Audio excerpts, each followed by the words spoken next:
درود. اخبار مهمترین روز رو از استودیوی رادیو آزادی از شهر پراگ من شعله گلخوجه تقدیم میکنم. امروز در برنامه صرف نظر از اعتراف پیروزی دونالد ترامپ در انتخابات پرزیدنتی آمریکا، مخالفین این داوطلب جمهوری خود در سراسر کشور اعتراض تشکیل کردند.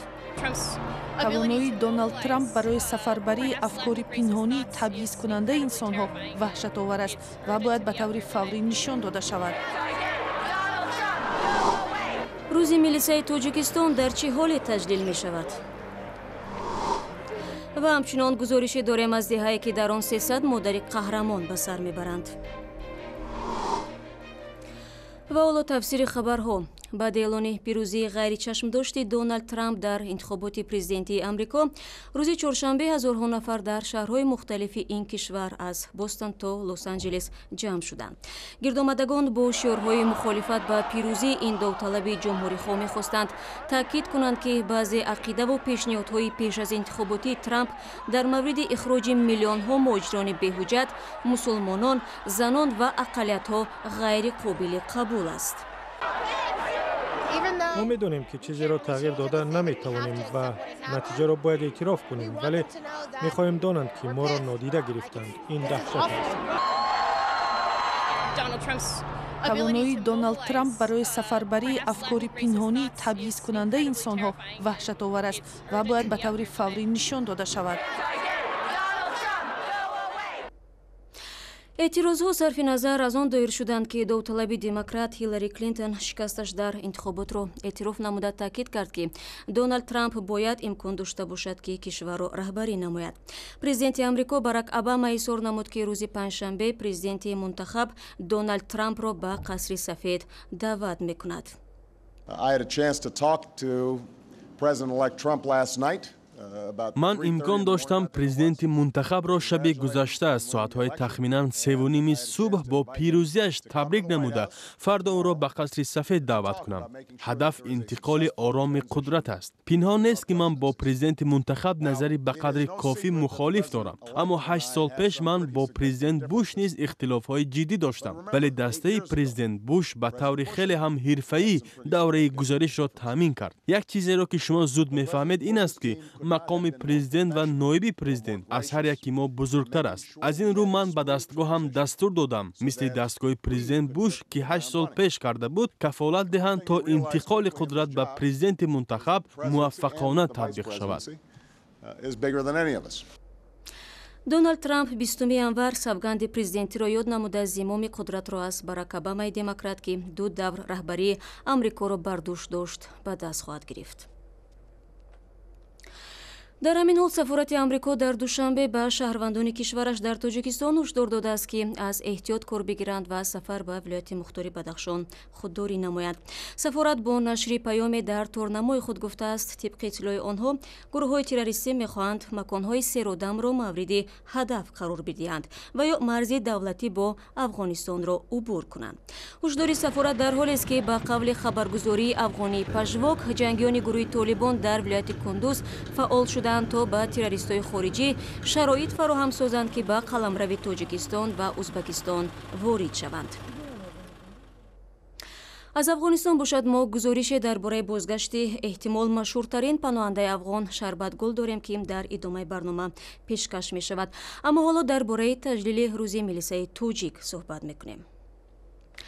رئیس جمهوری تاجیکستان امامعلی رحمان کارمندان میلیسا را امروز بار دیگر به خدمت صادقانه و تامین امنیت دعوت نمود و در عید کسبی به 4 مسئول وزارت امور داخلی کشور عنوان گنرال مایور را داد.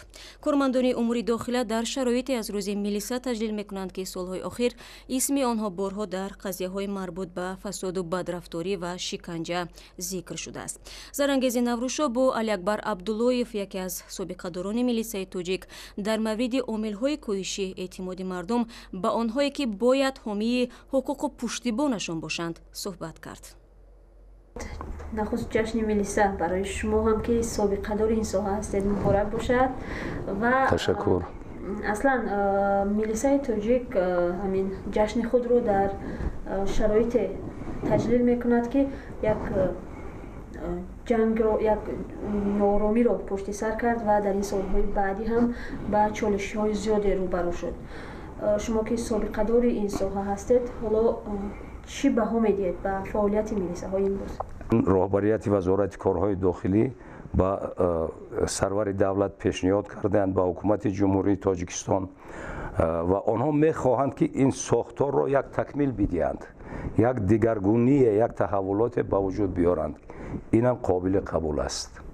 اینم قابل قبول است زیرا که آن ساختاری که وجود داشت این میراث همون دورهای شوروی هست و ما صفر باید که یک ساختار میلیسیایی داشته باشیم که جوابگوی تمام آن عامل و رکنهای دولتداری امروزه ملی ما باشد.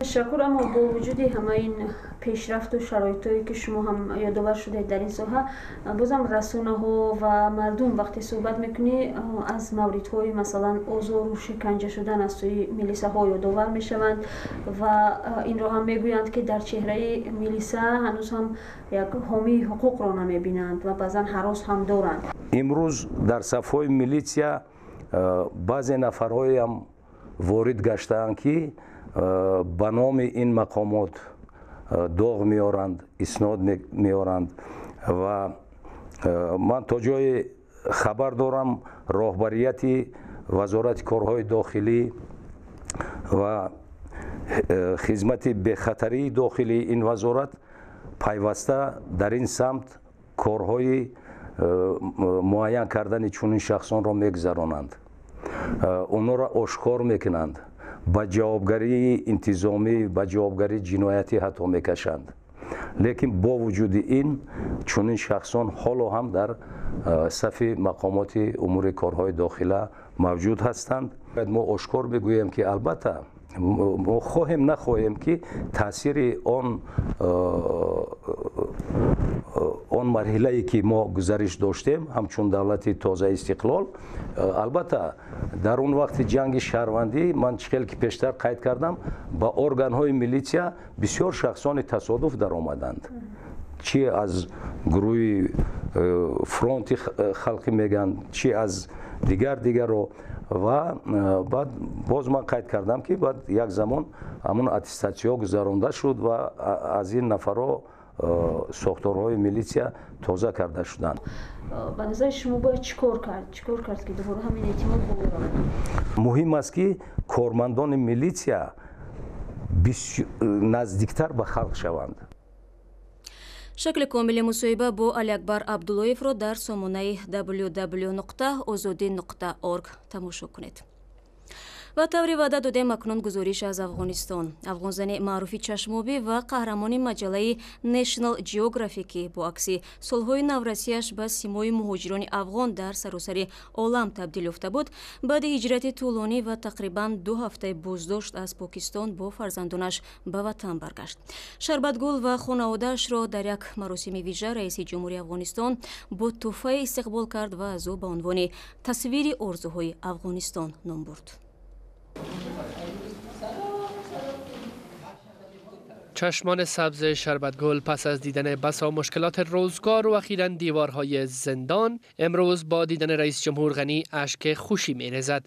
شربتگل که در این اواخر تکالیف زیادی را متقبل شده است، حالا بر رسیدن به وطنش راحت و بسیار خرسند به نظر می‌رسد. رئیس جمهور غنی در دیدار با این خانم مشهور افغان آمدن وی را یک افتخار برای افغانستان دانست و خانه برایش تحفه داد. خانم شربتگل هیچ صحبت نکرد، اما چشمان سبز و پر اشکش قصه های زیادی دارد. این زن افغان در دهه 80 میلادی هنگامی که کودک بود به خاطر نشر تصویرش با چشمان سبز رنگ در مجله نشنال جیوگرافیک شهرت جهانی کسب کرد. شربتگل حدود 2 هفته پیش به اتهام جعل اسناد در خیبر پختونخوا زندانی شد، اما با تلاش حکومت افغانستان به خصوص سفارت این کشور در اسلام آباد از زندان رها و امروز به کابل برگشت. الیاس صالح، رادیو آزادی، کابل. бармегардем ба тоҷикистон. дар бозорҳои кишвар чанд рӯз ба ин сӯ болоравии нархи тухм ки аз серистеъмолтарин маҳсулоти ғизоии мардуми тоҷик аст ба мушоҳида мерасад. тоҷирон яке аз сабабҳои афзоиши нархи тухмро ба маъни воридоти он аз хориҷ медонанд. ин тасмимро чанд моҳи пеш ҳукумати кишвар ба хотири пуштибонӣ аз истеҳсолкунандагони дохилӣ гирифта буд.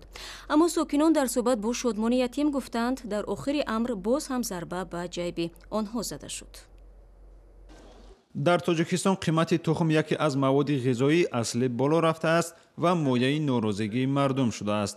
то як ҳафта пеш қимати як тухм дар бозорҳои душанбе аз 65 то 70 дирҳамро ташкил медод, вале ҳоло як дона тухмро аз 90 дирҳам то 1 сомонӣ мехаред. пашкаш чанд сомон мешавад? 27 сомон. 27 сомон. Пеш чанд сомонӣ буд? Пеш 75 дирҳамӣ буд.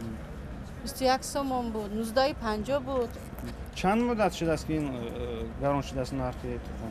як 10 рӯз шуда мехел шудагиш ба. фурӯшандагони тухм дар маркази душанбе ба радиои озодӣ гуфтанд ки аз 2 ҳафта пеш тухмро аз фабрикаҳои мурғпарварӣ бо нархи баландтар мехаранд, аз ин рӯ маҷбуранд онро гаронтар фурӯшанд. масъулони фабрикаҳои мурғпарварӣ ҳам тасдиқ мекунанд ки дар чанд вақти охир қимати тухм боло рафтааст. сабаби болоравии тухмро мурғпарварон дар болоравии асъори хориҷӣ, кам ворид шудани ин маҳсулот аз кишварҳои русияву қазоқистон ва он ҳам бо нархи каме гаронтар медонанд. бархе аз иқтисодшиносҳо мегӯянд, яке аз омилҳои гароншавии қимати ин маҳсулот таъсири манфии маъни воридоти тухм аз хориҷ аст ки боиси то ба 40% боло рафтани нархи он шудааст. соли гузашта дар тоҷикистон 360 миллион дона тухми мурғ истеҳсол шудааст ки мақомот гуфта буданд ба сокинон ин миқдор тухм мерасад. шодмон ятим, озодӣ, душанбе. дар қирғизистон мисле ки сабқат барои унвони қаҳрамон модар идома дорад. дар яке аз рӯстаҳои ин кишвар серфарзандӣ дар хонаводаҳо касеро ҳайратзада намекунад. ҳатто мавҷудияти мушкилоти зиёд занонро дар ин рӯсто аз таваллуди то 10 фарзанд боз намедорад ва даҳо хонавода аллакай унвони қаҳрамон модарро соҳиб шуданд. гузориши навбатии мо рӯзгори яке аз ин модарони қаҳрамонро ба намоиш мегузорад. писари хурдии тозагул ҳамагӣ ним сол дорад. фарзанди калонии ӯ дар синфи шашум мехонад. тозагули 30 сола модари 9 фарзанд аст. фарзандони калонӣ аз саҳар ба мактаб мераванд. ман онҳоро ба дарс гусел мекунам ва дар хона бо фарзандони хурдиам мемонам. шавҳарам низ аз субҳ барвақт дар кор аст. барои ҳамин ба ман кӯмак кардан наметавонад. тозагул мегӯяд хушбахтона мошини ҷомашӯӣ дорад. ҳарчанд мошини ҷомашӯиаш пешрафта нест, вале соҳибхона қаноат мекунад. бештари занҳо дар деҳот ҳатто ҳаминашро надорад. ба гуфтаи тозагул барои занони ҳамдиҳааш бениҳоят мушкил аст. дар деҳа кӯдакон зиёданд. ягон оила 2 ё 3 фарзанд надорад. ҳама соҳиби 5 ва 6 фарзанд аст. аз ин хотир 9 фарзанд доштани тозагул дар деҳа касеро ба ҳайрат намегузорад. дар рӯстои қарабок расман ҳудуди 300 қаҳрамон модар сабт шудааст. мо 263 қаҳрамон модар дорем. ба ғайр аз он ба беш аз 200 хонавода медали қаҳрамон модар супурда шудааст. менен алган үй бүлөлөр бар. рӯстои қарабок наздики 8000 аҳолӣ дорад. танҳо ҳамин сол беш аз 500 кӯдак ба синфи якум рафт. аз зиёд шудани аҳолӣ дар деҳа хушдомани тозагул хурсанд аст. ӯ мегӯяд доштани 9 набера ҳанӯз охири кор нест ва арӯси хонадон метавонад боз чанд набераи дигарро барояш тӯҳфа кунад. набераҳоям мустақиланд, ба ман кӯмак мекунанд. худоро шукр, келинам кӯдаконро нигоҳубин мекунад ва ҳеҷ гоҳ намегӯяд ки хаста шудааст. аммо худи тозагул мегӯяд ба эҳтимоли бештар бо ҳамин 9 фарзанд иктифо хоҳад кард. ронанда ва духеши наздики Муҳиддин Кабирӣ, раиси ҳизби фаъолияташ дар Тоҷикистон, мамнӯи Наҳзати Исломӣ аз маҳбас озод шуданд. ин се нафар дар робита бо ошӯби мусаллаҳонаи 4 сентябри соли гузашта бо иттиҳоми хабар надодан дар бораи ҷиноят барои 1 сол пушти панҷара рафта буданд.